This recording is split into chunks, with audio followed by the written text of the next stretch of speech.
రాఘవ వీళ్ళిద్దరూ కలిస్తే కామెడీకి ఉండదు కొదవ. వీళ్ళ పర్ఫార్మెన్స్ చూసి మనం నవ్వకుండా ఉండగలమా? Let's welcome Rocket Raghava along with his team.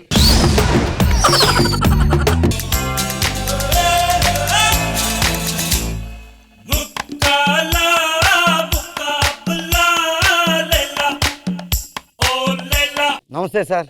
నమస్తే మేడం. మురారి మా నాన్నగారు. బాబు ఈ మైక్ తీసే నేను స్కిట్ చేయను. ఏంటి అలాగే వెళ్ళిపోతావు ఏంటి నువ్వు? మరి నా పార్టీకి నేను హాలిడేస్ వచ్చాయని చెప్పేసి మా ఫ్రెండ్స్ క్రికెట్ ఆడుతుంటే వచ్చి పెద్ద క్యారెక్టర్ ఇస్తాను చెప్పేసి వృద్ధ క్యారెక్టర్ ఇస్తావా ఏ క్యారెక్టర్ అన్నది కాదురా, క్యారెక్టర్ ఇచ్చావా లేదా? ఇప్పుడు చూడు మా టీంలో ఎంతో మందికి ఎన్ని క్యారెక్టర్లు ఇస్తున్నాను. క్యారెక్టర్ బాగానే ఇచ్చాడులేండి, క్యాష్ ఇవ్వలేదని ఏడుస్తున్నారు పాపం. అలాంటివి చెప్పకూడదురా. సర్లే నాన్న, నువ్వు పుట్టేటప్పుడు గమ్ముతో పుట్టావా? ఏరా అలా అడిగావు? ఎందుకంటే ఈ స్టేజ్ కల్లా అతుక్కుపోయావని. ఇలాంటి డైలాగులు అక్కడ ఇవ్వకూడదు. ఇప్పుడు హలో, ఒక్క నిమిషం ఆగండి నాన్న. మిసాల్ మురారి పేరు బాగుందా, మిరాకిల్ మురారి పేరు బాగుందా? మిసైల్ మురారి బాగుంది. సరే, hello rocket Raghava team versus missile Murari నాకు టీం ఇచ్చేయండి. ఏం మాట్లాడుతున్నారా? నరాలు కట్ అయిపోయాయి. మరి లేకపోతే వీధిలో పిల్లలు పెద్దోళ్ళు అయిపోయారు, మొక్కలు చెట్లు అయిపోయాయి. చెప్పరా, నాగి ఆర్టిస్ట్ అయిపోయాడు, అశోక్ యాంకర్ అయిపోయాడు. అవి కూడా అయ్యే, కానీ టీమ్ లీడర్ నువ్వు తప్ప ఇంకెవరు మారట్లేదు. సర్లే నాన్న, ఎంఎస్ ధోని అంత మంచి ప్లేయర్ ఎలా అయ్యాడు? తన టీమ్ లో ఉన్న యంగ్ టాలెంట్ ని గుర్తించి మంచి మంచి అవకాశాలు ఇస్తూ వాళ్ళని ప్రోత్సహించాడు కాబట్టి అంత మంచి పేరు వచ్చింది. అంత గొప్ప మనిషితో నాకు పోలికలు ఏంటరా చెప్పు. అంటే ఇంకా నాకు కూడా బొగ్గాడు అలానే ఉండదు. ఇదిగా కొళాయిలు వచ్చే టైం అయింది, వెళ్ళి నీళ్ళు పట్టుకురా. నేనా? ఇది కొళాయిలు తెరకా? ఇదిగో ఏం మాట, నన్ను ఎవరనుకుంటున్నావు తెలుసా? ఒక టీమ్ లీడర్ని. ఏ టీం లీడర్ అయితే మొగుడు కదా, మగాడు కదా? మంచినీళ్ళు తాగట్లేదా, స్నానాలు చేయట్లేదా? ఇది కాదే, ఇంట్లో ఉన్నాడు కదా, వీడికి ఇస్తే వెళ్తాడు కదా. నేను వెళ్ళేవాడిని నాన్న, నాకు ఒక ఫేమ్ ఉంది కదా, నీకైతే ఫేమ్ లేదు, నువ్వు వెళ్ళిపోవచ్చు, నేను ఎవరు గుర్తించరు.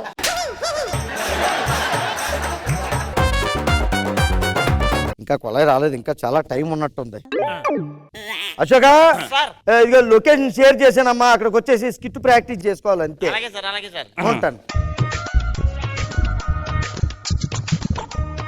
ప్రాక్టీస్ చేద్దాం. ప్రాక్టీస్ చేయాల్సింది మీరు, నేను కాదు. ఇప్పటి నుంచి నేను పేమెంట్ మాట్లాడదాం నిలేండ్రా, డైరెక్షన్ ఇచ్చారు. ఓహో, ఆర్టిస్ట్ అలాగే అవలపోతుందని చెప్పి డైరెక్ట్ ఇచ్చారు నీకు. చేస్తాను. రండి. ఏంటి లేట్ అయిపోయారంటే? తొందరగా ప్రాక్టీస్ చేయాలి. నాగి ప్రాక్టీస్ చేయాల్సింది ఏం కాదు, మీరు నాకు డైరెక్షన్ డిపార్ట్మెంట్ ఇచ్చారండి. మై గాడ్, ఇన్ని రోజులు కష్టపడి నేను ఆర్టిస్ట్ చేయలేకపోయాను, ఒక్క రోజులో డైరెక్టర్ చేయిస్తారా? నీకంటే కొలుపుతుంది, వాళ్ళు మంచి వాళ్ళేగా. స్కిట్ అయిపోయిందా? లేదు సార్, ఇంకా అవుతుంది సార్. లైన్ ఉందన్న అంటే ఇక్కడ బిందులు వరుసలు ఉన్నాయి, ఆ లైన్ రాస్తున్నావు నువ్వు. మంచిరాయి, ఆ డైరెక్టర్ లా కాదు. వెళ్ళొస్తాను. మీరేం కంకర పడకండి, మాకు మిసైల్ మురారి ఉన్నాడు కాబట్టి అంత. ఓకే ఓకే, కానివ్వండి.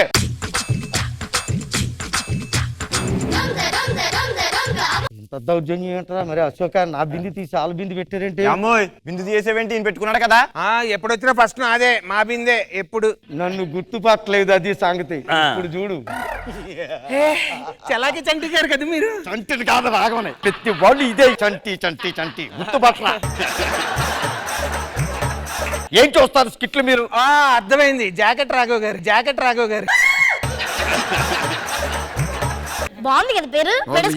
ఏం బాగుందంట? అది కాదు, మంచి పేరు ఉంది, రాకెట్ రాఘవ్ మన పేరు. సార్, జబర్దస్త్ లోకి రావాలంటే ఏం చేయాలి? ఇప్పుడే చాలా టైట్ గా ఉందమ్మా అక్కడ. ఫోన్ లూజ్ చేసేద్దాం. ఏం మాట్లాడుతుందిరా ఇది? యంగ్స్టర్స్ కావాలి జబర్దస్త్ ఎప్పుడు కూడా.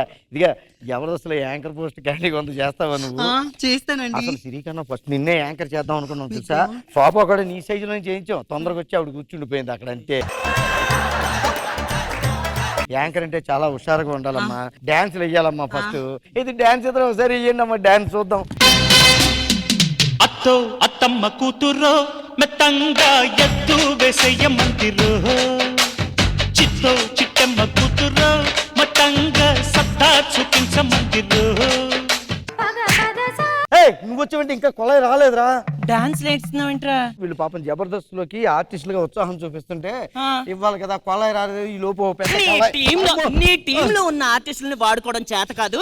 టీమ్ లో కొత్తగా తీసుకో. నీళ్లు పట్టుకొని రా తొందరగా. అలాగే. అమ్మ నాన్న అలా కొట్టేస్తుంటే నీకేమి అనిపించలేదరా? ఎంజాయ్ చేస్తున్నాను నాన్న. ఏం టైమింగ్ ఏంటో ఇల్లు. సర్లే అమ్మా, డైలాగులు బాగా చెప్తారు కదా. నేను బాగా చెప్తానండి. ఓకే, రెడీ, యాక్షన్ చెప్పండి. Ready, action. పాలుగారే ఈ పసి వయసులో నన్ను కాటేసి నా బతుకు మసి చేసావు. ఈ కడుపులో పెరుగుతున్న బిడ్డకి తండ్రివి నువ్వే రాఘవా, నువ్వే నువ్వే నువ్వే. ఎలాగదీసిందిరా బాబు, ఎలా చెప్పిందేంటి? నీ కడుపులో పెరుగుతున్న బిడ్డకి తండ్రిని నేనే, నాకు తెలుసు, నీకు తెలుసు. ఈ జబర్దస్త్ ఆడియన్స్కి తెలీదు. నువ్వు చెప్పావు కదరా. అది కాదు బంగారం. నీళ్లు పట్టుకురారా అంటే నాకు సవతను పట్టుకొస్తావా?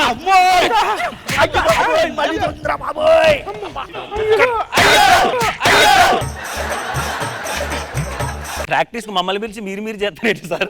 ఆడేమో వచ్చి ఇదంతా ప్రాక్టీస్ అనుకుంటాడు, మీరు టైంకి చెప్పరు.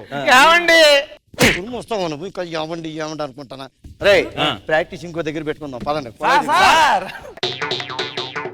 జిందగిని ఆడో ఈడో ఇంకొకడవడో ఆడిస్తుంటాడు బ్రో, అందులో నీతోనే ఒక ఐటమ్ సాంగ్ ని పాడిస్తుంటాడు బ్రో. ఇంద్రజ మ్యామ్ ఎలా అనిపించింది? రాఘవ గారు అర్థమైంది కదా, పర్సనల్ ని ప్రొఫెషనల్ ని ఎప్పుడు కలపకూడదు.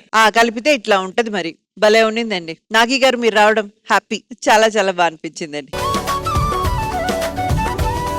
కృష్ణ భగవాన్ సార్. మిసైల్ మురారి బాగా చేసావు మురారి. మీ నాన్నగారు లాగే మంచి ఆర్టిస్ట్ అవ్వాలని కోరుకుంటున్నాను.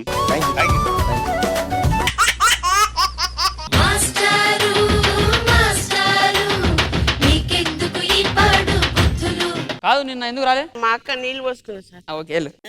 నువ్వు ఎందుకు రాలే? మన్న నీళ్ళు పోసుకున్నా సార్. నైస్ వెళ్ళు.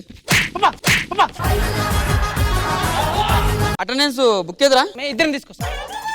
నువ్వు అటెండెన్స్ అయ్యి నేను సార్ వస్తుందో చూసుకుంటా, ఓకేనా? రాజు నిన్న వచ్చినావు నువ్వు? వచ్చినా సార్. అరే మొన్న వచ్చినావు? అవును సార్. అరే సండే కూడా వచ్చిరు మీరు? రేపు కూడా వచ్చిర్రా మీరు? రేపు కూడా వచ్చిర్రా మీరు? అసలు మగవాళ్ళు కనిపిస్తే అసలు చూడమండి. పద్ధతికి పట్టు చీర కడితే మా అక్క, సంస్కారానికి చిలుకు చీర కడితే నేను, కట్టుబాట్లకి కాటన్ చీర కడితే నేను. మొన్న సుబ్బారావు వచ్చి కొట్టాడట నిన్ను. మనం కొత్త ఇల్లు కట్టుకుంటే ఏమని పెడతాం? వెల్కమ్ అని పెడతాం. అలా భార్య జాకెట్ కూడా వెనకాల నేను వెల్కమ్ అని పెట్టా. ఆమె నడుస్తా అంటే అందరూ వాళ్ళ ఇంటికి వస్తారంట, అందుకని వాడు వచ్చి నన్ను కొట్టిండు. మేడం